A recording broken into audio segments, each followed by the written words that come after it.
I always loved animals, and I always wanted to do something with animals or for animals, but I knew I didn't want to be a vet because I knew I wouldn't be able to see them hurt or injured. So I just kind of didn't think about it anymore. So all these years later, I won't say how many years, but all these years later, it's kind of come full circle where now I'm working with animals, and it's just, I'm so grateful. I just love what I do. I love working with so many different animals, and it's just amazing. And I love that you said that you've met a lot of people that do animal Reiki and animal communication. I feel like it's getting bigger and bigger and bigger, the field. And when I started Reiki in 2000, I started Reiki, learning Reiki for people. And then a couple years into my training, I figured, why not with animals as well? And then I started doing animal communication in 2006. And I just started practicing with friends' animals. And it was a gift that just came to me, how to connect with them. And I teach people now how to do it, because the cool thing is everybody can be an animal communicator. Oh. It's really a matter of slowing down, opening up your heart, and connecting soul to soul, heart to heart with the animal. What you do as an animal communicator, we're kind of seeing things from the perspective of the animal. So the animal is showing like a movie, an image of what they're experiencing. And that's what the animal communication is, where we're picking up these visuals of what they're seeing, and so then we can relay it to the humans so they can, strengthen their bond or find their pet, like that example. But in general, animal communication is, for me, helping strengthen the bond between people and their pet. I do Reiki for people and for animals, and I do Reiki, most of my, now everything's remote. Right. But I do people in person and remotely. And the animals, actually, I do all my animal communication work online, even before COVID, because this way, I work with animals all over the world. In this way, I'm not disturbing their environment. They're not stressed out having a stranger. And I can get a clearer connection actually with the animal when I'm just connecting one-on-one with a picture. So I have people send me a picture of the animal, and it's great. That sounds great. So did you learn from, is there something like a training or a certification in this space? So mine came as a gift. As I was learning Reiki, actually a couple years into it, I became what they call a channel. So I'm trying to think of some famous channels, like Abraham Hicks, Esther Hicks from Hay House, she channels Abraham.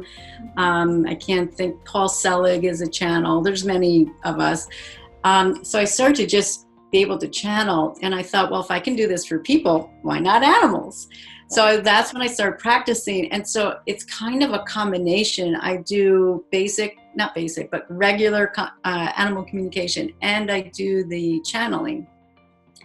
So I can really find things out from the animal. And if they're in a distressed situation, I can also get information from their spirit guides. So it just came to me as a gift. However, there are many animal communicators that have classes that you can take, different levels.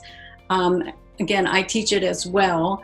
And it's really about practice too. Sometimes people get frustrated because they feel like they're not getting anything.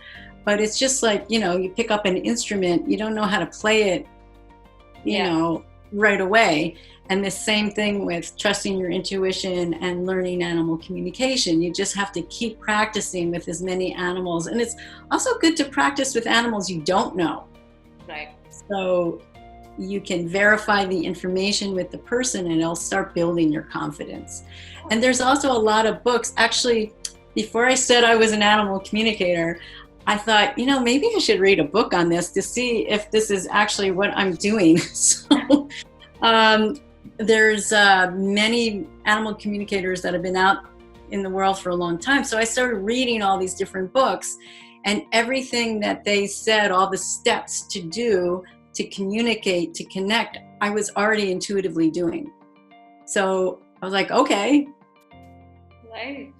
So I'm Yeah. sure that changes you as a person too. I'm sure, anybody who becomes a communicator becomes calm in general, because you said you meditate, you said you're calm. I mean, you're always in that state of mind when you are at peace, to make sure that you're able to connect well. So that has a good impact on your life, isn't it? Oh my goodness, yes. That's what I say to people a lot, is that my work helps me, stay chill, because I always meditate. And the animals are really funny. I mean, connecting with the animals, they're so funny. They're wise, they're funny, they have a lot to say. Some don't have a lot to say. Okay.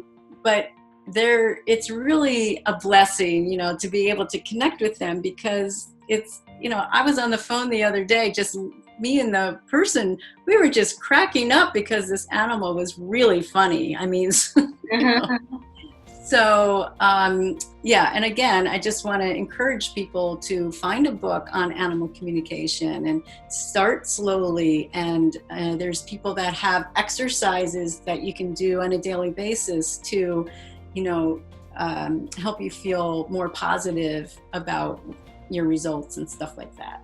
Wow, this sounds a lot like law of attraction and all that you read about law of attraction, in which there are similar thoughts there also. You meditate, you stay calm, you believe in your intuition, you focus on what you want, and like you said, don't attack them. So as per law of attraction, they say do not use negative words, because universe does not understand negative words, right? Of course, I don't practice it regularly, but I've read a little bit about it. So is this something to do with that as well? Like, is it something to do with universe? And Well, I have a funny story about that, actually. oh, I'd love to hear. There was a client of mine who contacted me because his dog was pooping next to his bed, like for a couple days, and the dog never did anything like that. So it freaked him out, and I don't know, like 3 days later, he was going to work, and on the way home, he kept thinking, I wonder if he's going to poop next to the bed. I hope he doesn't poop next to the bed. And, this is what he's thinking for 45 minutes in the car. So every day he came home and there was poop next to the bed, and he brought him to the bed. Everything was okay. Well, the dog told me that the first couple days he actually didn't feel well, and he wasn't able to get out in time because they had a door for the dog to go out. But he couldn't get there in time, so he just, had an accident. But he heard his person for 45 minutes driving in the car, I hope he doesn't poop next to the bed. Well, the dog didn't hear the doesn't part. So he thought he was actually pleasing his person, like, I'm going to poop next to the bed. So, so the guy realized, oh my goodness, well, maybe I shouldn't say that. And he shifted. I can't wait to see my dog going outside, and the dog stopped, So the positivity about saying what you want